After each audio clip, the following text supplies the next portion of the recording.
పేదోళ్ళ దేవుడు ఎన్టీ రామారావు గారు 2 రూపాయల కిలో బియ్యం ఇచ్చి పేదోళ్ళ ఆకలి తీర్చినటువంటి మహనీయుడు. ప్రక్కా గృహ నిర్మాణం నిర్మించి ఎలాంటి ఇబ్బందులు లేకుండా చూసినటువంటి మహనీయుడు ఎన్టీ రామారావు గారు. అంతేకాదు వ్యవస్థలో అనేక రకాలైనటువంటి మార్పులు తీసుకొచ్చి బడుగు బలహీన వర్గాల కోసం, దళిత వర్గాల కోసం ఆయన ఒక వ్యవస్థనే సృష్టించినటువంటి సృష్టికర్త అని సందర్భంగానే తెలియజేస్తా ఉన్నా. అవినీతికి వ్యతిరేకంగా పార్టీని పెట్టాడు. అంతేకాదు అవినీతికి వ్యతిరేకంగా పోరాటం చేశాడు. అవినీతి లేని పరిపాలన ఆయన అందించాడు. ముఖ్యంగా దళిత వర్గాలకి, పేద వర్గాలకి రాజకీయ ప్రోత్సాహం ఇచ్చాడు. మహిళలకు రాజకీయ ప్రోత్సాహం ఇచ్చాడు. ఆస్తిలో సమానమైనటువంటి హక్కు కల్పించాడు. గురుకుల పాఠశాలలు పెట్టి దళిత వర్గాల కోసం ఆదుకున్నటువంటి మహనీయుడు ఎన్టీ రామారావు గారిని సందర్భంగానే తెలియజేస్తా ఉన్నా.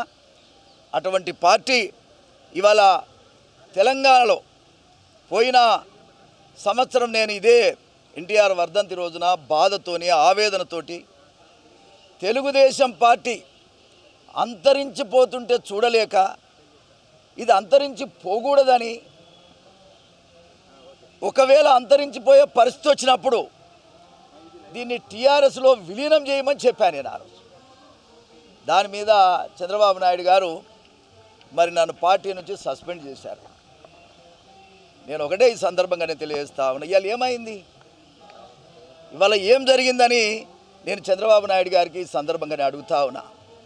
ఇప్పటికైనా మీరు ఆత్మవిమర్శ చేసుకోండి. నేను అన్న మాటలో తప్పేముంది? ఇవాళ జరిగింది ఏమిటి? ఈ రాష్ట్రంలో తెలుగుదేశం పార్టీ ఉందా? తెలంగాణ రాష్ట్రంలో తెలుగుదేశం పార్టీ అంతరించడానికి కారణం ఎవరు? ఎందుకు ఈ పరిస్థితి వచ్చింది? ఎందుకు మీరు నిలబెట్టలేకపోయారని కూడా ఈ సందర్భంగానే అడుగుతా ఉన్నా. బలమైనటువంటి నాయకత్వానికి మీరు అవకాశం ఇవ్వడం లేదు. ఎన్టీఆర్ బాటలో నడుస్తున్నటువంటి టీఆర్ఎస్ పార్టీకి మద్దతు ఇవ్వలేదు. ఇది ఎంతవరకు సమంజసమని సందర్భంగా అడుగుతా ఉన్నా. ఏదో ఒక త్యాగం చేయాలి, పార్టీనన్నా నిలబెట్టాలి. లేదు అందుకు అనుకూలమైనటువంటి ఎన్టీ రామారావు గారి బాటలో నడిచేటువంటి టీఆర్ఎస్ పార్టీ కేసీఆర్కి మద్దతైనా ఇవ్వాలని నేను చెప్పాను. ఒక సీనియర్ నాయకుడిగా ఒక సలహా ఇచ్చాను. దాన్ని మీరు మరొక రకంగా భావించి నా మీద మీరు యాక్షన్ తీసుకున్నారు. ఇది ఎంతవరకు సమంజసమని సందర్భంగా తెలియజేస్తా ఉన్నా. నేను ఎన్నికలైనవి చివరికి హరికృష్ణ గారి కూతురు కూడా పాపం అమాయకురాలు, వారిని కూడా బయటపెట్టి ఇవాళ ఓడిపోయే పరిస్థితి వచ్చిందంటే ఏ రకంగా, ఏ పరిస్థితుల్లో తెలుగుదేశం పార్టీ తెలంగాణలో ఉందో అర్థం చేసుకోవాల్సిన అవసరం ఉంది. పట్టుమని 13 సీట్లు తీసుకుంటే కూడా మరి గెలవలేనటువంటి పరిస్థితి తెలుగుదేశం పార్టీది. చంద్రబాబు వల్లనే ఇక్కడ గెలవలేదని కాంగ్రెస్ పార్టీ వాళ్ళు చెప్తున్నారు. ఈ నిందంతా ఇవాళ మోస్తున్నావు కదా, దీనివల్ల నీకేమొచ్చిందని చంద్రబాబు నాయుడు గారిని సందర్భంగానే అడుగుతా ఉన్నా. పార్టీని నమ్ముకున్న మాలాంటి వాళ్ళను పక్కన పెడితిరి. పోనీ మీరైనా ఆ పార్టీని నిలబెడతారా అంటే నిలబెట్టలేకపోయారు. తెలుగుదేశమే టీఆర్ఎస్ పార్టీ. ఒక మాటలో చెప్పాలంటే అందులో ఉన్నోళ్ళంతా కేసీఆర్ దగ్గర నుంచి కింది వరకు ఉన్నోళ్ళంతా కూడా తెలుగుదేశం పార్టీ వాళ్ళే.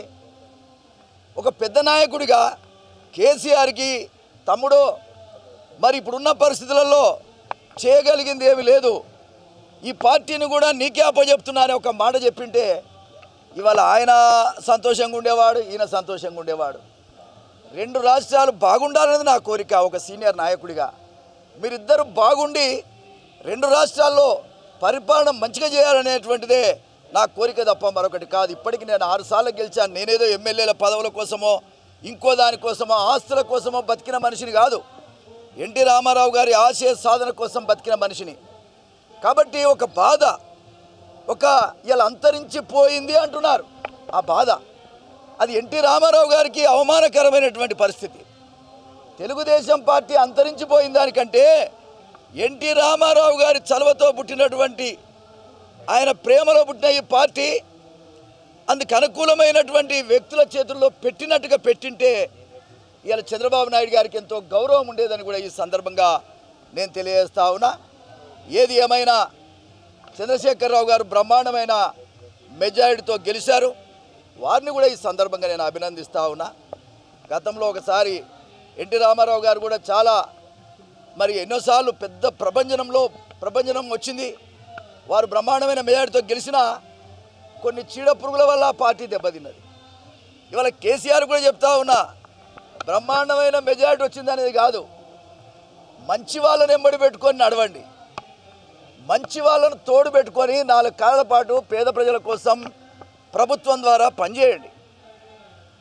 ఎన్టీ రామారావు గారి దగ్గర చీడ పురుగులు దేరి ఆ పార్టీని ఏ విధంగానైతే నాశనం చేశారో ఆ పరిస్థితి మీ పార్టీ కూడా రానియొద్దని మాత్రమే నేను సలహా చెప్తున్నా. ఏది ఏమైనా ఇవాళ ఉన్న పరిస్థితులలో ముఖ్యంగా ఎన్టీ రామారావు గారు వర్ధంతి కానీ జయంతి కానీ నేను చాలాసార్లు చెప్తున్నా కేసీఆర్ గారు, అయ్యా మీరు కూడా ఆయన సహకారంతో ఆయన దయ వల్ల పైకొచ్చిన వాళ్ళే. ఎప్పుడు కూడా నీతిని మరవరాదు, రాజకీయాల్లో నియతి ఉండాలి.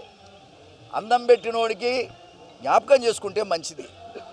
నేను ఎందుకు చెప్తున్నా అంటే ఎన్టీ రామారావు వర్ధంతి కానీ జయంతి కానీ ప్రభుత్వ పరంగా చేస్తే బాగుంటుంది అనేది నాకున్నటువంటి అభిప్రాయం. ఆయన చనిపోయిండు లేడు. ఇక చంద్రబాబు నాయుడు గారు కూడా ఇక్కడ రాజకీయాలు చేసే పరిస్థితి లేదు. ఇటువంటి పరిస్థితిలో ఎంతోమంది నాయకులకు మనం గౌరవంగా ఘన నివాళులు అర్పిస్తూ ఉంటాం, ఎన్నో కార్యక్రమాలు చేస్తూ ఉంటాం. మనందరినీ సృష్టించినటువంటి సృష్టికర్త రాజకీయంగా, అటువంటి సృష్టికర్తని జ్ఞాపకం చేసుకోవాల్సినటువంటి అవసరం ఉంది. కాబట్టి తెలుగు ప్రజలంతా ఎవరు మర్చిపోరు. తెలుగు ప్రజలంతా ఎవరు కూడా ఈ రాష్ట్రంలో తెలుగు ప్రజలు ప్రపంచవ్యాప్తంగా కూడా ఎన్టీ రామారావు గారిని సూర్యచంద్రులు ఉన్నంత వరకు ఎన్టీ రామారావు గారిని ఎవరు మర్చిపోరు. అటువంటి ఎన్టీ రామారావు గారిని మీకు మంచి పేరు వస్తుంది. ఇక్కడ ఉండేటువంటి ఎన్టీ రామారావు అభిమానులు తెలంగాణలో కావచ్చు, ఆంధ్రలో కావచ్చు, ప్రపంచంలో కావచ్చు అందరూ హర్షిస్తారు. మీరు అనేక మంచి కార్యక్రమాలు చేస్తున్నటువంటి పరిస్థితుల్లో మీకు ఒక మంచి పేరు రావాలని నేను కోరుకుంటా ఉన్నా. ఎన్టీఆర్ వర్ధంతిని జయంతిని ప్రభుత్వ పరంగా నిర్వహించాలని మాత్రమే ఈ సందర్భంగా నేను విజ్ఞప్తి చేస్తా ఉన్నా. నమస్కారం. For more updates please subscribe 99 TV Telugu.